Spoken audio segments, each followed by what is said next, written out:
Shalom alaihim Bapak Ibu dan saudara-saudara sekalian yang diberkati oleh Tuhan Yesus Kristus. Selamat berjumpa kembali pada acara renungan singkat kita di pertengahan minggu. Namun kita akan mengawali doa lebih dahulu. Ya Tuhan Bapa kami di dalam surga, di dalam nama Tuhan Yesus Kristus kami bersyukur karena kami pada saat ini dianugerahi Tuhan kekuatan dan kesehatan yang baik sehingga kami bisa mengikuti acara yang penting ini untuk mendengar sebagian dari kebenaran firman-Mu. Roh Kudus, urapi firman-Mu, urapi semua yang mendengarkan dan urapilah hamba-Mu yang memberitakannya. Agar semua kebenaran firman Allah menguatkan kami semuanya. Dalam nama Tuhan Yesus Kristus. Haleluya. Amin. Kita bersyukur kepada Tuhan karena kita masih dianugerahi kesempatan yang baik oleh Tuhan untuk kita bersama-sama mendengar sebagian dari kebenaran firman Tuhan. Firman Tuhan pada kesempatan ini saya beri judul Memiliki Kasih Ilahi. Memiliki Kasih Ilahi. Yang saya ambil ayat pembacaan firman Tuhan dalam Injil Yohanes pasal yang ke-21 ayat yang ke-15 sampai ayat yang ke-17. Injil Yohanes 21 ayat yang ke-15 hingga ayat yang ke-17. Demikian firman Tuhan. Sesudah sarapan, Tuhan Yesus berkata kepada Simon Petrus, "Simon, anak Yohanes, apakah engkau mengasihi aku lebih daripada mereka ini?" Jawab Petrus kepadanya, "Benar Tuhan, engkau tahu bahwa aku mengasihi engkau." Kata Tuhan Yesus kepadanya, "Gembalakanlah domba-dombaku." Kata Tuhan Yesus pula kepadanya untuk kedua kalinya, "Simon, anak Yohanes, apakah engkau mengasihi aku?" Jawab Petrus kepadanya, "Benar Tuhan, engkau tahu bahwa aku mengasihi engkau." Kata Tuhan Yesus kepadanya, "Gembalakanlah domba-dombaku." Kata Tuhan Yesus kepadanya untuk ketiga kalinya, "Simon, anak Yohanes, apakah engkau mengasihi aku?" Maka sedih hati Petrus karena Tuhan Yesus berkata untuk ketiga kalinya, "Apakah engkau mengasihi aku?" Dan ia berkata kepadanya, "Tuhan, engkau tahu segala sesuatu. Engkau tahu bahwa aku mengasihi engkau." Kata Tuhan Yesus kepadanya, "Gembalakanlah domba-dombaku." Amin. Saudara-saudara yang dikasihi oleh Tuhan Yesus Kristus, pertanyaan yang ditujukan kepada Simon Petrus ini adalah setelah Tuhan Yesus bangkit dari kematiannya. Kemudian dia menjumpai Simon Petrus dan menanyakan kepadanya, "Apakah engkau mengasihi aku?" Dan pertanyaan itu dilontarkan Tuhan sampai 3 kali berturut-turut. Sekalipun setiap pertanyaan Simon Petrus menjawab, Tuhan, benar aku mengasihi Engkau. Mengapa Tuhan masih mengulang pada pertanyaan yang sama? Mengapa Tuhan mengulang sampai 3 kali? Itu artinya supaya Simon Petrus ini menjawab pertanyaan itu bukan hanya dengan pikirannya, bukan hanya dengan ucapannya saja, tetapi menjawab dengan lebih dalam lagi, yaitu melalui hatinya. Pertanyaan ini adalah sangat penting. Tuhan merindukan supaya Simon Petrus itu mempunyai kasih yang dalam terhadap Tuhan. Tidak sekedar kasih dalam ucapan, tidak sekedar kasih pengakuan, tetapi kasih yang muncul, yang keluar dari dasar hatinya yang paling dalam. Ya. Kita mengenal bahwa Simon Petrus pernah menyangkal Tuhan 3 kali ketika Tuhan sedang diadili. Dan disinilah sesungguhnya Tuhan ingin memulihkan kasih yang pernah dialami oleh Simon Petrus. Tuhan ingin memulihkan kasih yang pernah dimiliki oleh Simon Petrus. Tuhan tidak bertanya, apa engkau masih percaya kepadaku? Tuhan tidak bertanya, apa engkau masih mau melayani aku? Tuhan juga tidak bertanya, apakah engkau masih tetap mau beribadah kepadaku? Tetapi yang ditanyakan adalah, apakah engkau mengasihi aku? Itu artinya sesuatu yang paling penting yang Tuhan itu inginkan dari kehidupan Simon Petrus, yaitu mengasihi Tuhan lebih daripada yang lain-lain. Saudara, saya percaya kita semua pernah mengalami kasih Tuhan. Kita semua pernah meyakini kasih Tuhan dan merasakan kasih Tuhan. Saya percaya itu. Tetapi saya juga percaya kadang-kadang kita juga timbul suatu pertanyaan. Ya, apakah benar Tuhan itu mengasihi saya? Apakah benar Tuhan itu mencintai saya? Kapan kita meragukan kasih Tuhan itu? Kapan kita kurang mempercayai kuasa kasih-Nya itu? Apakah pada saat kita mengalami sukses? Apakah kita pada saat mengalami keberkatan? Apakah kita sedang mengalami semuanya berjalan dengan baik, lancar, tidak ada hambatan? Saya kira bukan saat-saat seperti itu. Tetapi ketika kita sedang di dalam penderitaan, ketika kita sedang menghadapi buntu jalan, ketika kita sedang sakit, ketika kita sedang kekurangan, ketika kita sedang dalam masalah, kadang-kadang timbul suatu keraguan terhadap kasih Tuhan.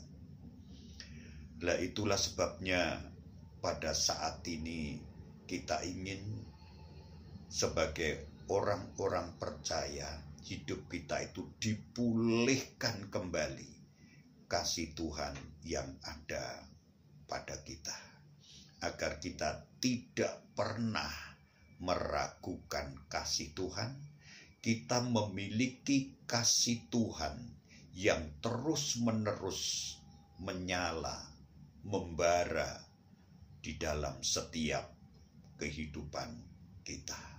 Mengapa? Karena kasih itu sangat-sangat penting di dalam kehidupan kita sebagai orang-orang yang percaya kepadanya.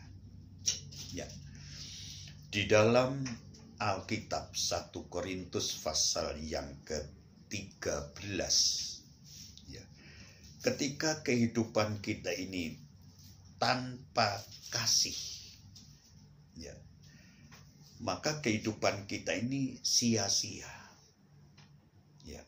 Semua yang kita lakukan, yang kita anggap baik, yang kita anggap itu benar, ternyata bila semua perbuatan baik kita, semua yang kita lakukan, baik itu untuk pekerjaan Tuhan, baik itu untuk sesama kita, untuk keluarga kita, bila tidak kita dasari dengan kasih, maka semuanya hanya sia-sia saja. Ya, itu yang tertulis dalam 1 Korintus pasal 13, ya, ayat 1 dan berikutnya. Ya, tanpa kasih semuanya sia-sia, tidak memiliki makna apapun. Mengapa? Karena ternyata kasih itulah yang memang terutama dan terpenting dalam kehidupan kekristenan kita. Ya. Kasih itu adalah hukum yang kekal. Ya. Kasih adalah hukum yang kekal. Kasih tidak hanya di dalam dunia ini, tetapi sampai di sorga. Ya. Kasih itu tidak pernah berkesudahan. Ya, kasih itu kekal. Itulah yang disebut penting, karena tidak pernah bisa berakhir, ya, tetapi selama-lamanya sampai di sorga, kasih itu tetap. Itu yang ditulis dalam 1 Korintus pasal yang ke-13, ya. 1 Korintus pasal yang ke-13 pada ayatnya yang ke-8, ya, berkata demikian, kasih tidak berkesudahan, nubuat akan berakhir, bahasa roh akan berhenti, pengetahuan akan lenyap. Perhatikan, hanya kasih yang tidak pernah berakhir. Hanya kasihlah yang kekal. Ya. Hanya kasihlah yang terus-menerus ada sampai dalam kerajaan sorga. Ya. Nubuat akan berakhir. Ya. Bahasa roh akan berhenti. Pengetahuan akan lenyap. Tetapi kasih tidak pernah berakhir. Kasih adalah kekal. Mengapa kasih itu kekal? Kalau kita membaca dalam 1 Yohanes pasal 4 ayat yang ke-8. Karena Allah itu adalah kasih. Ya. Karena kasih itu adalah Allah. Itu sebabnya tidak pernah berakhir. Memiliki kasih itu penting karena sama halnya memiliki Allah di dalam hidup kita. Kemudian hal yang kedua, ya, kasih itu kuat. Ya, kasih itu kuat. Ya. Orang boleh mengalami masalah, menghadapi kesulitan hidup. Ya. Orang bisa mengalami apa saja. Tapi kalau masih ada kasih, dia akan menjadi berani menghadapi semuanya, mampu menghadapi semuanya. Karena kasih itu adalah kuat seperti maut. Kalau kita membaca Kidung Agung pasal 8 ayat 6, dikatakan kasih atau cinta itu kuat seperti maut. Ya. Kuat, tidak bisa dikalahkan oleh apapun. Tidak bisa dikalahkan oleh penyakit, tidak boleh dikalahkan oleh kemiskinan, kekurangan, kelaparan. Kasih tidak bisa dikalahkan oleh apapun, hanya maut yang bisa mengalahkannya. Ya. Mengapa kita perlu memiliki kasih Kristus, kasih ilahi? Karena kasih itu kuat, sanggup menghadapi semua hal. Itu sebabnya Rasul Paulus dia menulis di dalam Roma pasal yang ke-8 ayat 35 dan seterusnya. Ya, siapa yang bisa memisahkan kita dari kasih Kristus? Artinya, dia itu memiliki kasih Kristus yang sanggup untuk menghadapi semuanya. Ya, kelaparan, telanjang, aniaya, dan bahaya. Begitu banyak kesulitan yang dihadapi oleh Rasul Paulus, tetapi Rasul Paulus kuat. Bahkan dikatakan segala perkara dapat kutanggung. Ya. Dari semuanya gitu, kita lebih daripada orang-orang yang menang. Jadi hanya kasihlah yang mampu akhirnya membawa kepada suatu kemenangan. Ya. Membawa suatu kemenangan. Kasih itu kuat seperti maut. Ya.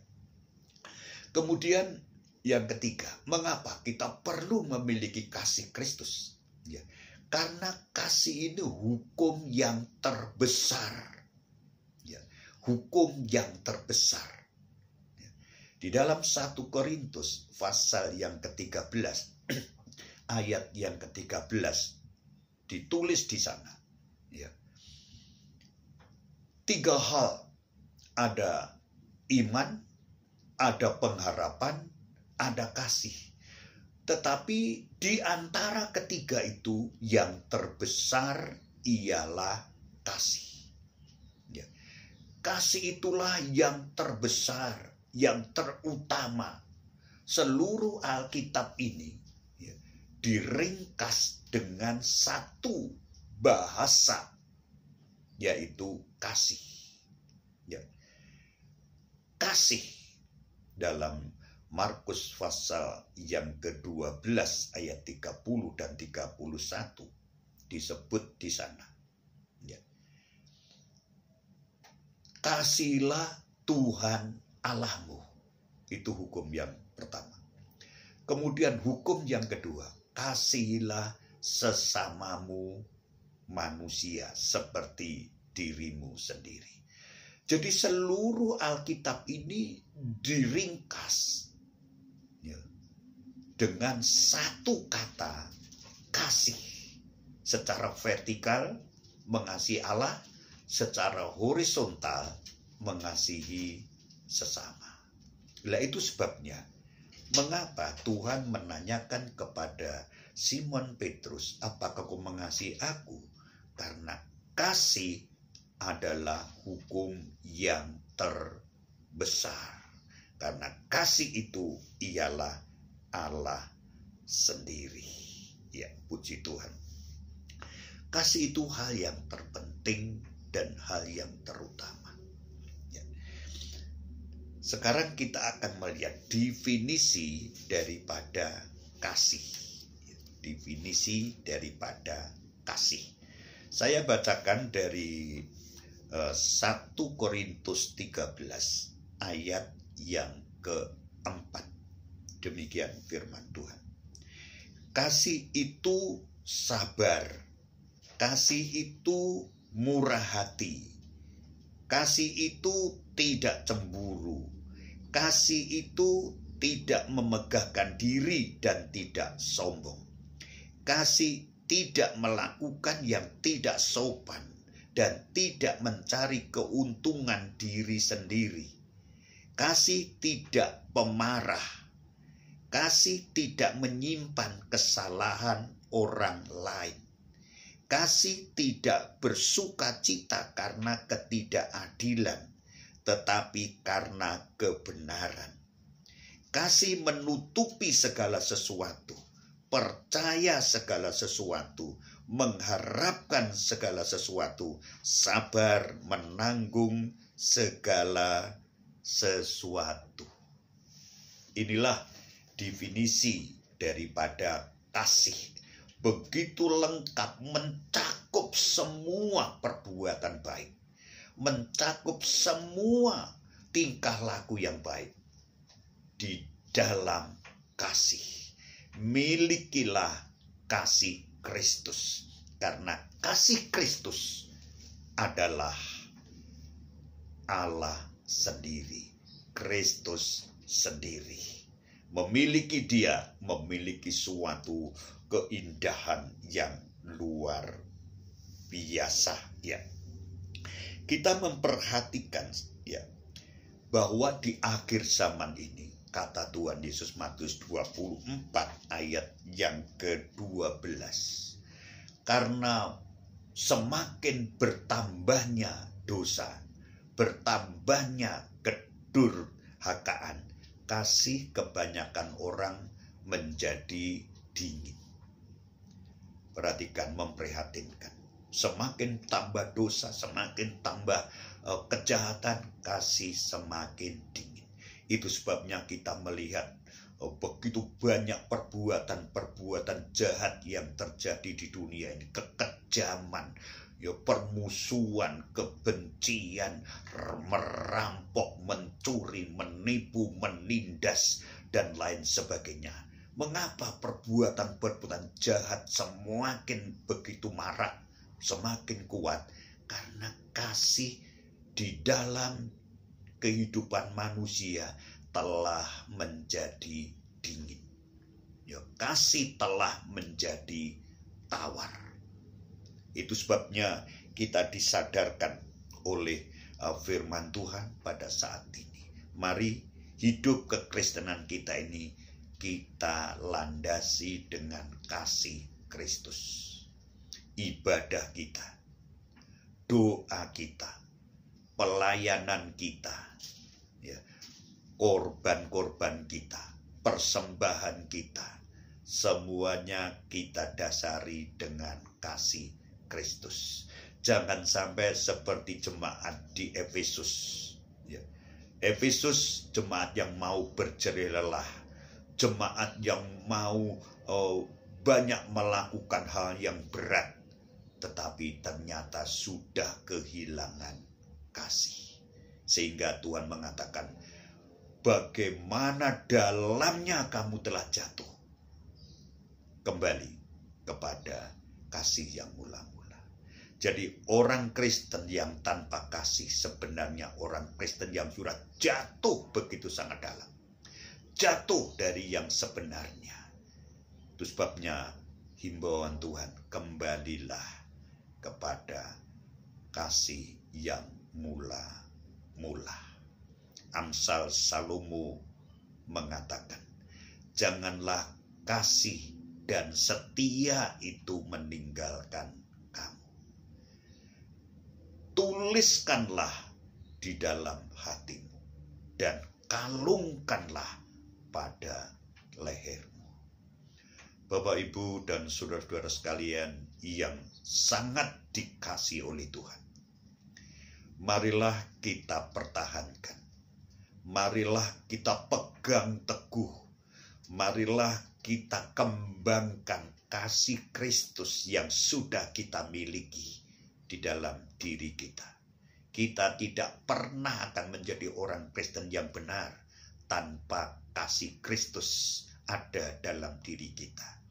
Kita tidak pernah memiliki ketulusan dalam semua yang kita lakukan tanpa kasih Kristus ada dalam diri kita. Kita tidak pernah bisa menghargai orang lain, mengasihi orang lain tanpa kasih Kristus ada di dalam diri kita.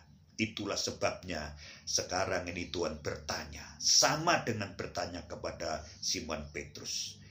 Tuhan sedang bertanya kepada kita, apakah engkau mengasihi aku? Dia akan tanya lagi kepada kita, apakah engkau mengasihi aku?